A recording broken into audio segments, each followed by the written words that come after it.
On m'a demandé de dire quelques mots de l'engagement, ce que je vais essayer de faire assez humblement parce que vous n'avez pas forcément choisi la meilleure personne pour ça, étant donné que je ne suis ni royaliste ni même très engagé, même si j'ai pu l'être par le passé. Je pense avec le temps avoir pris une certaine distance avec le militantisme, ce qui n'est pas une critique du militantisme, mais plutôt une autocritique. C'est-à-dire qu'avec le temps, comme peut-être vous vous en rendrez compte, ou peut-être pas, ce qui serait encore mieux, on a tendance à devenir un petit peu plus individualiste, d'une part avec l'âge, non pas qu'on s'embourgeoise, mais vous verrez avec la vie de famille, des fois les choses se compliquent, tant pour ce qui est de la gestion du temps que de la diplomatie conjugale, on va dire.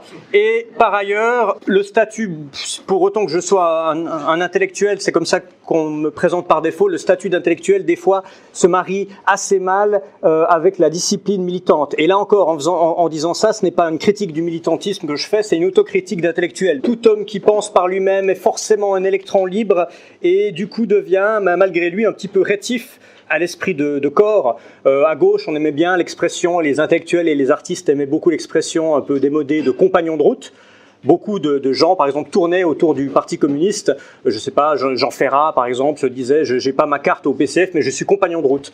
Ce qui, à la fois, faisait bien, puis en même temps, à la fois, n'avait pas les mêmes implications que s'il avait été militant. Le philosophe marxiste Michel Clouscar, qui lui était plus qu'un compagnon de route, puisqu'il était membre du parti, disait toujours, pour moi, le compagnon de route, c'est le type qui, quand on est dans un fourgon en train de partir à la mine, il nous dépasse en Ferrari, et puis il ouvre la porte, il fait « Allez les gars, je suis avec vous ». C'est ça le compagnon de route. Donc il y a une certaine facilité. Moi je me prétendrais compagnon de route de rien.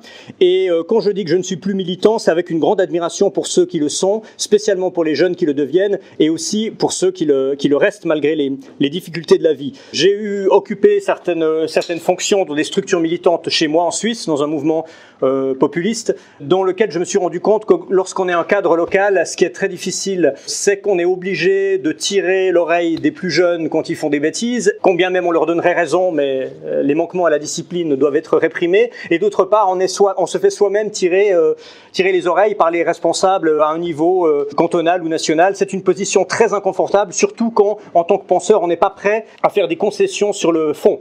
C'est ce que disait Bakounine, et c'est pas pour rien qu'il était anarchiste, en disant le problème c'est que pour faire un parti il faut au moins être deux, et à partir de deux déjà les scissions commencent. Alors évidemment, pour parler de l'engagement, je suis obligé un peu de parler de l'engagement en creux, en disant ce qu'il n'est pas, en parlant de l'homme désengagé ou même de l'homme non engagé. J'avais souvent tendance à dire, après avoir été militant, de dire dans les conversations j'ai été militant. Pas forcément comme une carte de visite, mais simplement pour faire part de ce qu'a pu être une partie de la jeunesse. Je suis allé visiter avec l'équipe de rédaction d'Éléments, donc la revue à laquelle je collabore, la Casa Pound à Rome, l'automne dernier, que sans doute certains d'entre vous connaissent. Et j'ai été très impressionné par ce que j'ai vu, même si la tradition historique qui est la leur n'est pas du tout la mienne, mais après avoir passé presque une semaine là-bas, avoir rencontré beaucoup de cadres, voir un petit peu ce qui s'est fait, je suis un petit peu gêné maintenant de dire dans une conversation en ville, j'ai été militant. Parce que moi, par quelques coups de matraque et une ou deux gardes à vue, je ne sais pas aller beaucoup plus loin. Alors que le militant de base de la Casa Pound, là encore, avec toutes les réserves qu'on peut éventuellement avoir si on n'est pas de cette famille, c'est quand même des menaces de mort sociale, donc d'exclusion professionnelle, de la prison, parfois des peines lourdes, des risques physiques, même un danger de mort, des attaques parfois à main armée. Quand on doit s'engager comme ça, le sens de l'engagement prend une toute autre dimension. Voilà ce que signifie militer. Je ne veux pas dire qu'il faut aller forcément... Si vous n'avez pas besoin d'en arriver là, tant mieux. Il ne s'agit pas de se mettre en danger inutilement. Mais disons, il y a des degrés dans l'engagement.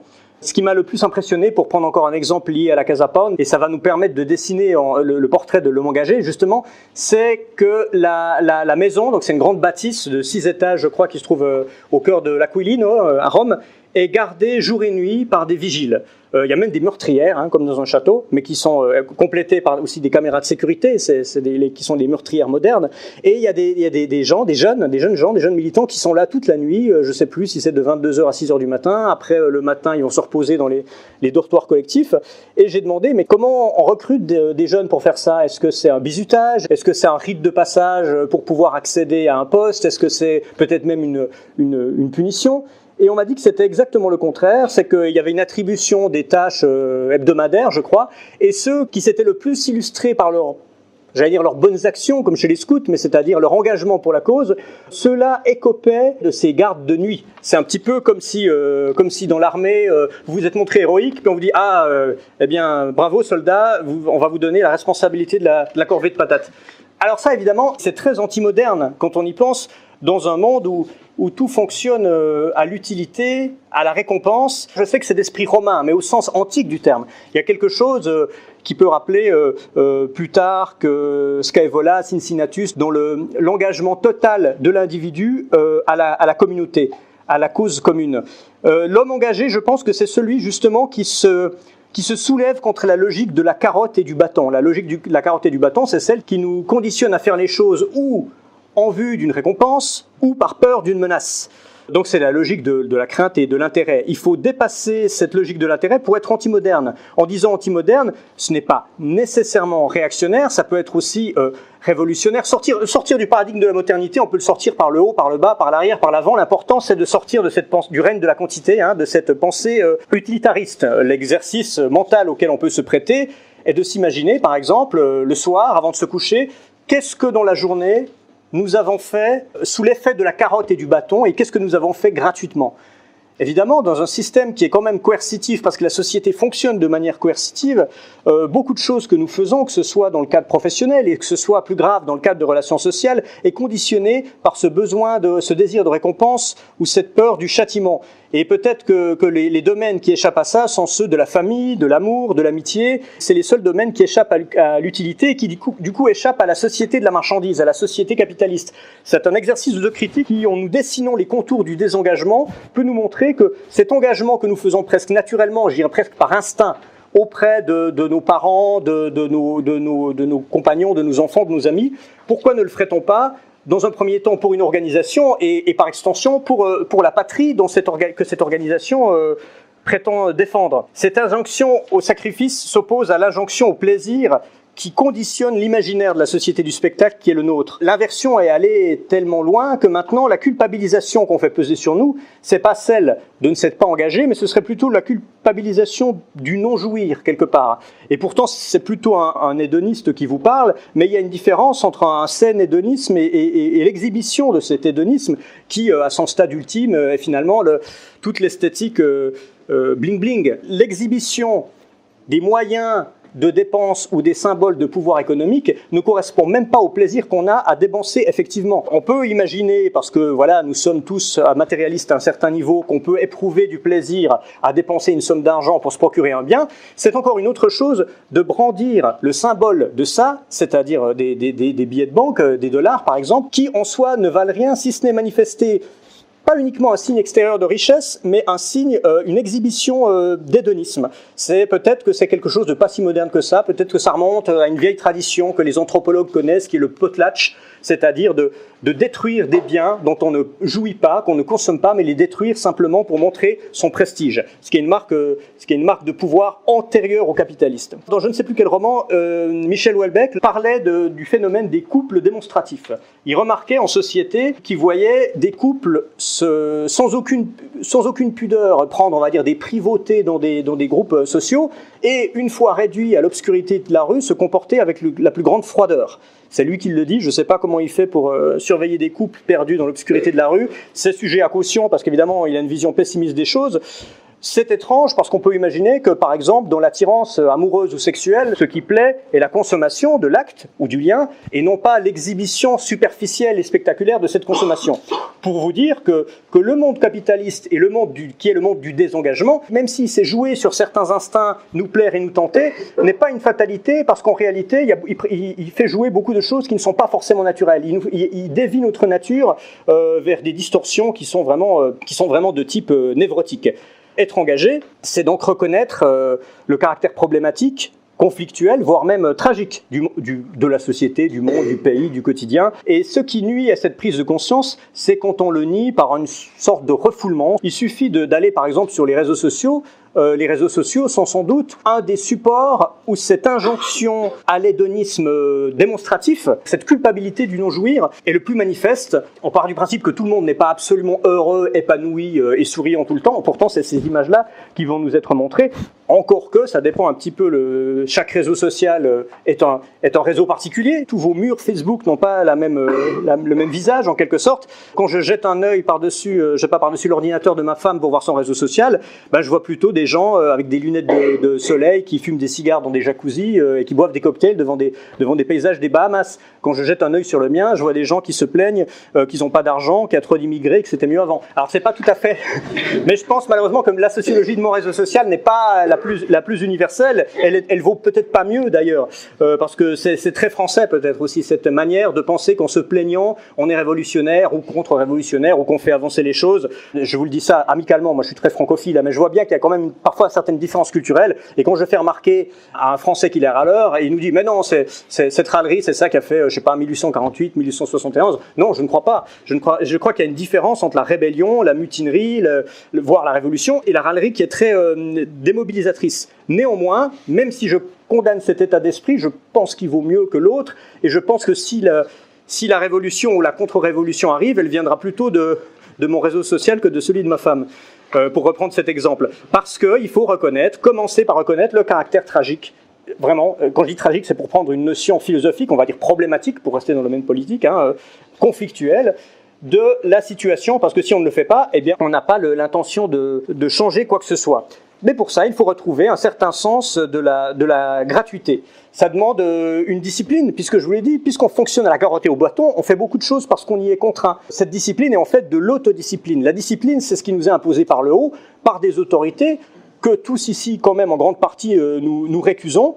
Pour reprendre un exemple lié à l'anarchie, Artaud définissait l'anarchiste comme étant celui qui aime tellement l'ordre qu'il n'en supporte pas la caricature. Et je pense que c'est vrai, même si c'est une vision idéale de l'anarchie, mais je pense que c'est vrai, l'anarchiste, c'est celui qui dit « laissez-moi tranquille avec vos flics, vos juges et vos présidents », ou vos rois, parce que je n'en ai pas besoin, je suis assez autonome, je suis un humain dont l'état de conscience est assez évolué pour ne pas en avoir besoin. Alors je pense que ce qu'on dit sur l'anarchie, on pourrait dire la même chose de valeurs qui sans doute vous sont chères, comme l'autonomie, l'indépendance, ou même tout simplement la liberté. La question toujours, quand vous faites quelque chose, c'est vous demandez qui t'oblige à faire ça. Et ça, c'est une lutte au quotidien contre ce qu'on pourrait appeler la décivilisation ou la décivilité, parce qu'on voit bien que malgré des lois de plus en plus restrictives et liberticides, mais peut-être que ce n'est pas ces objets-là qu'elles vivent, mais on remarque des manquements à la civilité ordinaire qui, eux, ne sont pas punis par les lois, dans ce que nous voyons au quotidien, dans les transports publics, dans la rue. C'est un souci de l'autre qui a tendance à disparaître, et dont l'origine première est évidemment l'individualisme, clairement, qui est un produit de cette société capitaliste.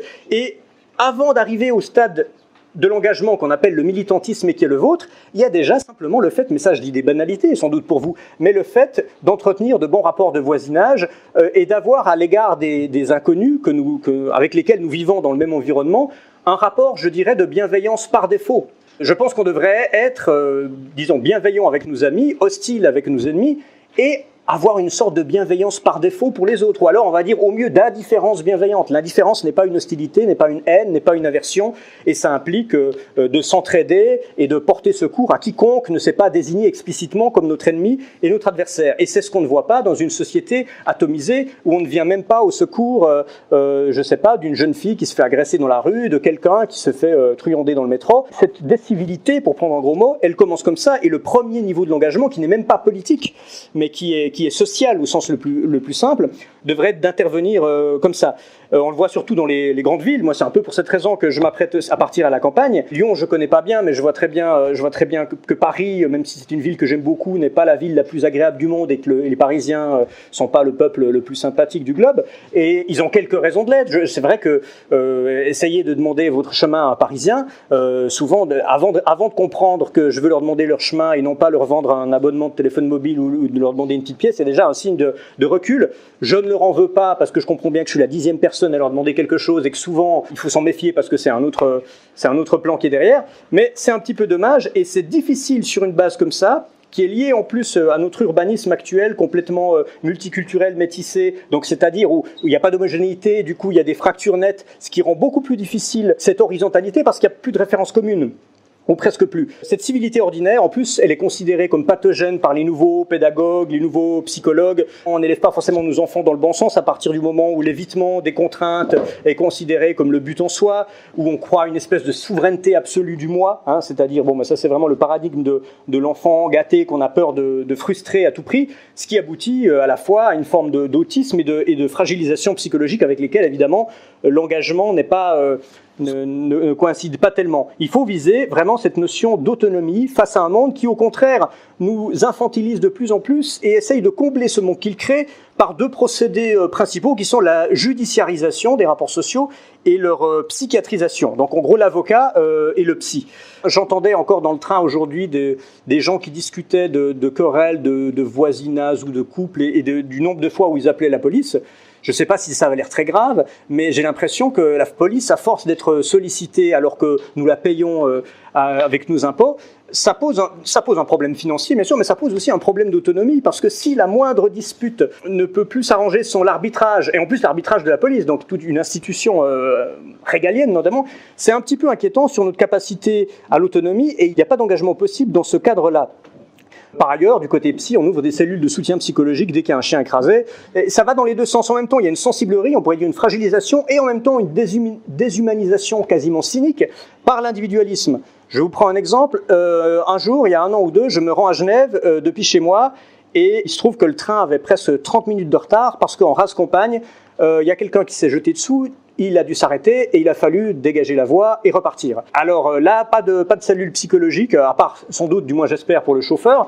Par contre, pour compenser le temps perdu, on nous offre des cafés gratuits. On a un bon, et puis voilà, vous avez le droit à une consommation dans le wagon-restaurant. Bon, je m'arrête à Genève, j'avais quelque chose à faire. 2 heures après, je reprends le train pour aller à l'aéroport de Genève, qui se trouve à peu près à 10 minutes. Et là, hop, un nouveau suicide. Je vous assure que c'est vrai, 2 en un jour.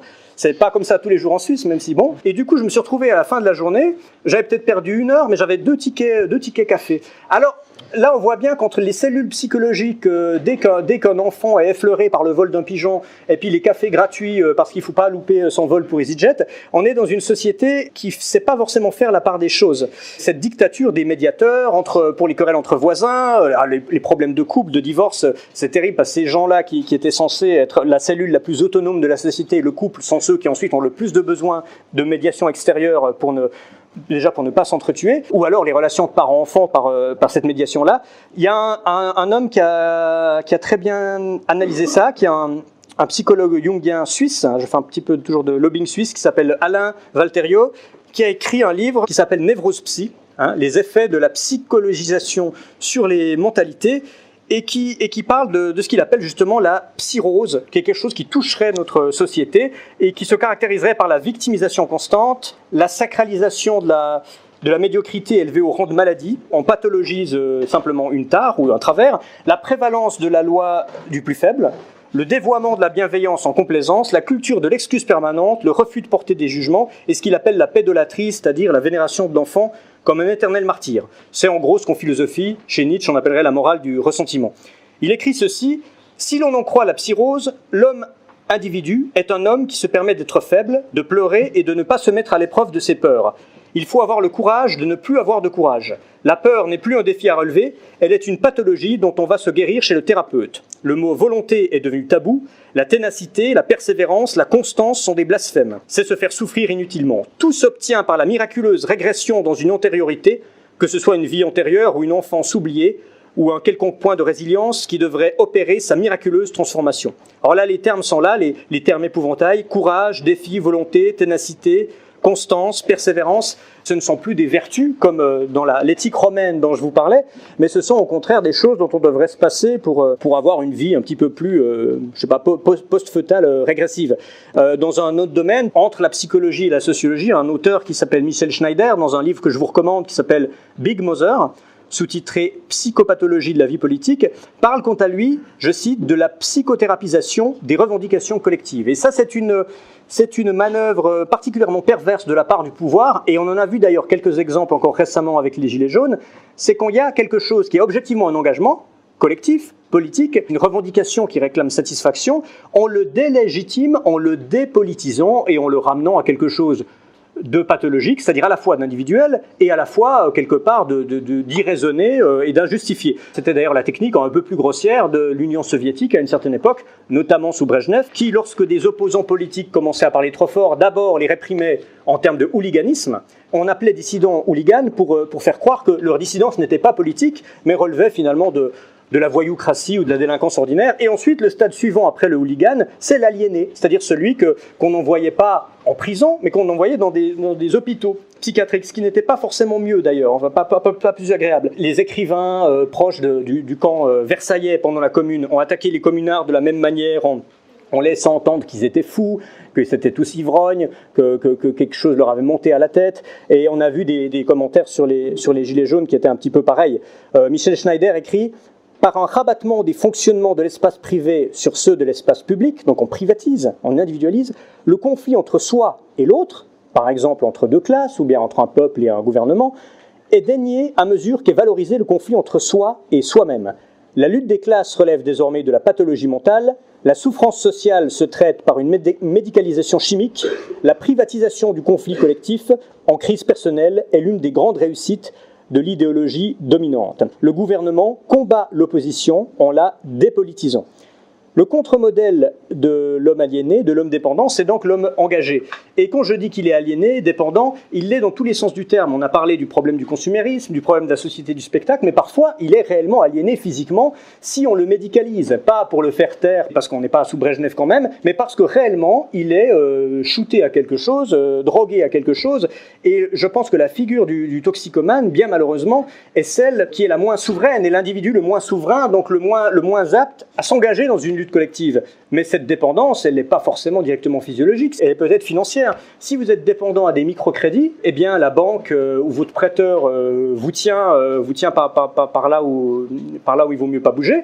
Et du coup, évidemment, c'est pas dans cette position-là que vous deviendrez un leader révolutionnaire, puisqu'on vous tient, vous ne pouvez pas le faire. Les toxicomanes, c'est malheureusement exactement comme ça. J'y pensais il y a quelques jours, parce que je me rends souvent dans le Jura, donc le Jura suisse, qui est une des plus belles régions de mon pays, que j'aime beaucoup, parce que j'aime beaucoup la campagne, mais qui malheureusement est aussi une des régions les plus pauvres, où il y a le moins de travail, et où malheureusement il y a beaucoup de toxicomanie, et il suffit de prendre les transports publics pour écouter leurs conversations.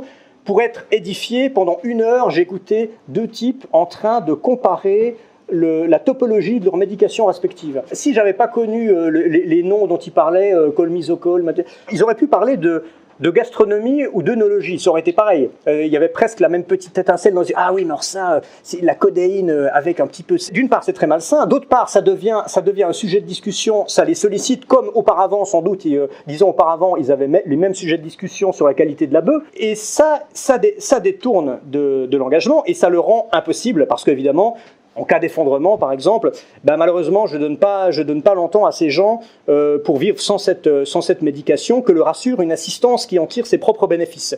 Cette normalisation de la médication, de la médicamentation, c'est ce régime thérapeutique. Rousseau disait dans son traité d'éducation, l'Émile, une phrase qui pourrait paraître violente, mais il faut la recontextualiser. Dans son premier chapitre, il parle des différents enfants. Il dit voilà, j'ai envie d'élever un garçon depuis sa naissance jusqu'à 25 ans, mais il dit malheureusement, je ne pourrais pas, même si vous m'appelez comme précepteur, je ne pourrais pas élever un enfant handicapé ou malade, parce que je ne peux pas apprendre à vivre à qui ne parvient qu'à survivre. C'est très cruel comme c'est dit, mais il faut bien comprendre que ce n'est absolument pas un jugement de valeur ou de mépris, c'est simplement l'indépendance, l'autonomie, aussi belle et souhaitable soit-elle, est malheureusement impossible à certaines personnes que la nature n'a pas rendues aptes à ça, ou alors qui eux-mêmes se sont rendus inaptes par de mauvais choix. À partir du moment où vous êtes des adultes en bonne santé, tâchez de le rester et tâchez de ne pas vous mettre dans des situations de dépendance quelles qu'elles soient.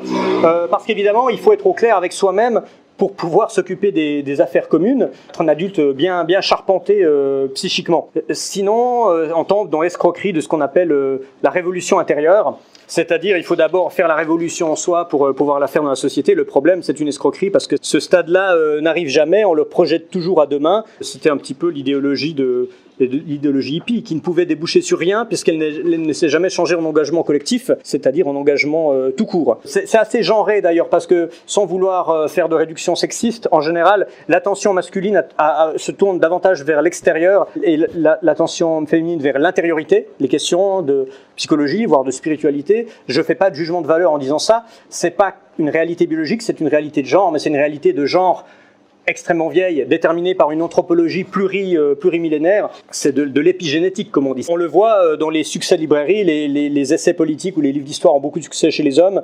C'est plutôt la littérature de développement personnel, de self-help, qui a plus de succès chez les femmes, de psychologie positive, dont il faut parfois aussi se méfier parce que ça pousse aussi à ce désengagement. Deux auteurs, Edgar Cabanas et Eva Illouz, ont parlé à ce propos des hypochondriaques, ceux qui recherchent toujours le bonheur à travers des marchandises émotionnelles que les théoriciens anglophones appellent les emodities. Il y a le mot émotion et commodities. Il y a même une application, par exemple, je l'ai vérifié, elle existe, qui s'appelle Happify, qui vous permet de réguler en temps réel votre état émotionnel en travaillant sur vos pensées positives pour seulement 11,99 $ par mois. Donc évidemment, quand vous faites ça, vous n'êtes pas en train de défiler dans la rue avec les gilets jaunes. Et ces deux auteurs dont je vous parlais ont théorisé une notion qu'ils appellent le citoyen, citizen en anglais, qui en soi est un terme contradictoire, parce que si le psyché est le retour vers soi-même, vers son individualité, le citoyen est le membre de la cité, donc de l'ensemble. Le citoyen vise uniquement son épanouissement personnel au moyen de l'auto-management émotionnel, c'est comme ça qu'on le dit dans les ouvrages de psychologie positive. C'est donc une forme de coaching auquel il faut opposer plutôt un management, j'aime pas beaucoup ce mot, mais communautaire. C'était le thème d'une conférence que j'avais donnée ici il y a 2 ans qui s'appelait « L'heure de sortir du ghetto ». C'est toujours cette impasse libérale. On a l'impression qu'on n'est pas engagé en société, quand quelque chose ne nous concerne pas directement. On en a beaucoup parlé il y a quelques années au moment du mariage pour tous. Dès qu'on émettait une opposition, on nous répondait « Est-ce que vous êtes homosexuel ?» Et si vous répondiez « Non », on va dire « Ah ben alors, ça ne vous concerne pas, laissez-les faire ce qu'ils veulent ». Tout ce qui arrive dans une société nous concerne aussi, même si ça ne nous touche pas individuellement. Il faut éviter les engagements de façade. Cette lutte contre la décivilité dont je vous parlais, elle commence aussi par le lien, la fraternité, la camaraderie entre vous, qu'il faudrait pouvoir aussi étendre à l'ensemble de la société que vous souhaitez défendre. Ce que j'ai pu voir la dernière fois que je suis venu au camp Maxime Réal d'Elsart, c'est beaucoup de convivialité, j'ai beaucoup apprécié ça, et les chants, donc j'espère en entendre encore ce soir, faire contre-société pour pouvoir atteindre cette indépendance qui permet d'aller à l'engagement, terme dont je n'ai pas eu le temps de traiter, mais c'est pas grave, vous avez compris le fond de ma pensée, il faut pouvoir se désintoxiquer de toutes ces dépendances qui nous individualisent et nous atomisent. Et donc je finirai avec une citation d'un de mes compatriotes qui est Denis de Rougemont, qui écrivait: la décadence d'une société commence quand l'homme se demande « Que va-t-il arriver ?» au lieu de se demander « Que puis-je faire ?» Merci de votre attention.